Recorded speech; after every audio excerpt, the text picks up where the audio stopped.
doesn't have sound? Let me fix that.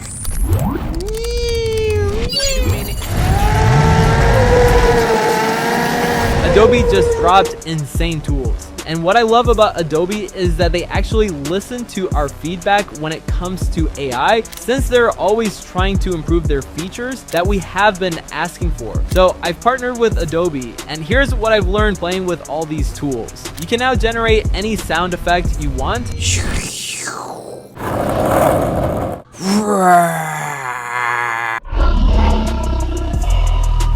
And they've also added all of the best video models out there. You can even add all kinds of camera movements and change the style of your creations in seconds. But check out this crazy new feature. If you have a reference video, just upload it and boom. Comment AI and I'll send you these tools for free.